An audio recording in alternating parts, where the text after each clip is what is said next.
UTF ఆధ్వర్యంలో 12వ PRC డీఏలు బకాయిలు memo 57 అమలు చేయాలని తదితర సమస్యల పరిష్కారాన్ని కోరుతూ జిల్లా కేంద్రం అమలాపురం ధర్నా చౌక్ నల్లవంతెన వద్ద రణభేరి 3.0 నిరాహార దీక్ష కార్యక్రమం నిర్వహించారు. ఈ కార్యక్రమానికి మాజీ ఉపాధ్యాయ ఎమ్మెల్సీ ఎల్ల వెంకట్రావు సంఘీభావం వ్యక్తం చేసి మద్దతు తెలిపారు. ఈ సందర్భంగా ఐవి మాట్లాడుతూ కూటమి ప్రభుత్వం ఎన్నికలలో హామీ ఇచ్చి ఉపాధ్యాయుల సమస్యలను గాలికి వదిలేసిందన్నారు. గత వైఎస్ఆర్సీపీ ప్రభుత్వం కూడా ఇలానే చేసి ఇప్పుడు పక్కన కూర్చుందని ఎద్దేవా చేశారు. అనంతరం పలువురు యూటీఎఫ్ నాయకులు మాట్లాడుతూ తక్షణమే సిపిఎస్ రద్దు చేసి మెమో నెంబర్ 57ను అమలు చేయాలని డిమాండ్ చేశారు. 12వ పీఆర్సీ విడుదల చేసి హెల్త్ కార్డుల విషయంలో ప్రభుత్వం స్పందించాలన్నారు.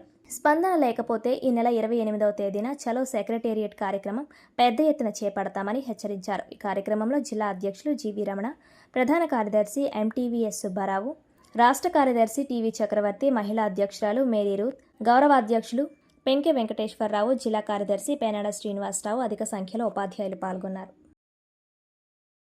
ఆంధ్రప్రదేశ్ ఐకోపాధ్యాయ ఫెడరేషన్ తరపున రణబేరి 1, 2, 3 అని చెప్పి ఈ యొక్క రాష్ట్రాల్లో ఈ రణబేరి కార్యక్రమాలు జరుగుతూ ఉన్నాయి.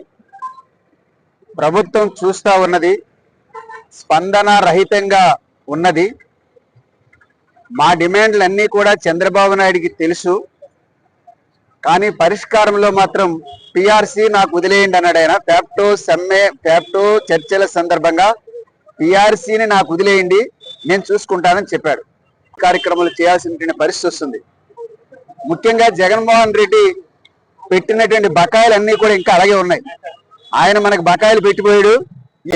గడువు కాలం 2.5 సంవత్సరాలు జరిగిపోయినా కానీ నేటికి కూడా పిఆర్సీ కమిషన్ నియమించినటువంటి పరిస్థితి ఉంది. అట్లాగే ఐఆర్ 29% ప్రకటించాలని, ఏదైతే సిపిఎస్ కేంద్ర ప్రభుత్వం ఇచ్చినటువంటి మేము సిపిఎస్ విధానాన్ని 2004లో రిక్రూట్మెంట్ అయినటువంటి వాళ్ళు సిపిఎస్ విధానాన్ని రద్దు చేసి మేము 57 ఏదైతే ఇచ్చిందో దాన్ని తక్షణం అమలు చేయాలని ఇప్పటికే కొన్ని రాష్ట్ర ప్రభుత్వాలు అమలు చేసి మన ప్రభుత్వం మాత్రం మేనమేషాలు లెక్కిస్తూ మరి అమలు చేయకుండా వారికి ఓపీఎస్ విధానం ఇవ్వకుండా తాత్సారం చేస్తుంది. వెంటనే ఇవ్వాలనేటువంటి. అట్లాగే హెల్త్ కార్డ్స్ ఈ రోజున ప్రధానంగా ఉద్యోగులందరికీ హెల్త్ కార్డ్స్ ఉన్నాయి, కానీ ఆ హెల్త్ కార్డ్స్ ఏ విధమైనటువంటి ఉపయోగం ఉండడం లేదు. హెల్త్ బిల్స్ అప్లోడ్ చేసుకున్న తర్వాత 2-3 సంవత్సరాలు కానీ బిల్స్ అవ్వనటువంటి పరిస్థితి ఉంది. అట్లాగే అనేక రకాలైనటువంటి బకాయిలు ఈ రోజున ఉన్నాయి. 2018 డిఏ ఈ మధ్యకాలంలో ఇవ్వడం జరిగింది. గత ప్రభుత్వం ఏదైతే ప్రతిపక్షం ఉన్నటువంటి చంద్రబాబు నాయుడు గారు ఏదైతే హామీలు ఇచ్చారో ఎన్నికల్లో, ఆ హామీలు అమలు చేయడాన్ని మాత్రమే మేము ఇవాళ ఈ ధర్నా అనేది నిరాధ్యక్షణ చేయడం జరుగుతుంది. ఎందుకంటే నేను ఎన్నిక అయిన తర్వాత వెంటనే మంచి పిఆర్సీ ఇస్తానని చెప్పడం జరిగింది. కానీ మరి గత ప్రభుత్వం ఏదైతే విధానాలు ప్రభుత్వాలు మారినాయి, కానీ వాటి విధానాలు మాత్రం ఎక్కడ మారలేదు. మేమేమి కొత్త కోరికలు ఏమి కోరడం లేదు. మాకు న్యాయంగా రావాల్సినటువంటి రిటైర్మెంట్ బెనిఫిట్స్, అలాగే పిఆర్సీ ఎరియర్స్, అలాగే గత పిఆర్సీ యొక్క ఏరియర్స్ అనామలీస్ కూడా ఇప్పటి వరకు అమలు చేసిన సందర్భం కూడా ఎక్కడా లేదు. ఇప్పటికే 4 డిఏలు బాకీ, 5వ డిఏ మళ్ళీ రాబోతుంది. రేపు జూన్కి వెళ్ళడం 5వ డిఏ కూడా రాబోతుంది. కానీ ఇటువంటి న్యాయమైనటువంటి డిమాండ్ తీర్చడంలో ప్రభుత్వం ఎందుకో తాత్సారం చేస్తుంది. ఉచితాలు అన్ని అందరికి ఇచ్చినా మాకు ఇబ్బంది లేదు, కానీ ఉపాధ్యాయుల్ని ఉసురు పెట్టడం అనేది ఈ ప్రభుత్వానికి మంచిది కదనేది మేము చెప్పదలుచుకున్నది.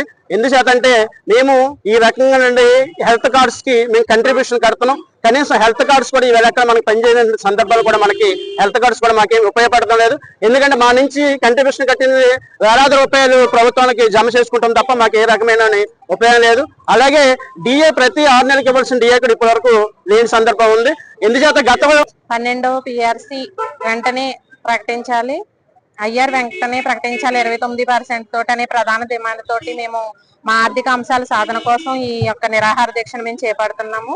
ఇదివరలో మేము మార్చి 24వ తేదీన ప్రతి ఒక్క నియోజకవర్గ స్థాయిలో కూడా మేము ఈ నిరాహార దీక్షలు చేశాము. అలాగే ఈ రోజు జిల్లా వ్యాప్తంగా జిల్లా కేంద్రాల్లో, రాష్ట్ర వ్యాప్తంగా జిల్లా కేంద్రాల్లో, ప్రతి జిల్లా కేంద్రంలోనూ కూడా ఈ నిరాహార దీక్షలు మేము చేస్తున్నాము. మా ఆర్థిక అంశాల సాధన కోసం ఈ పోరాటాన్ని మేము ఉధృతం చేస్తాము భవిష్యత్తులో.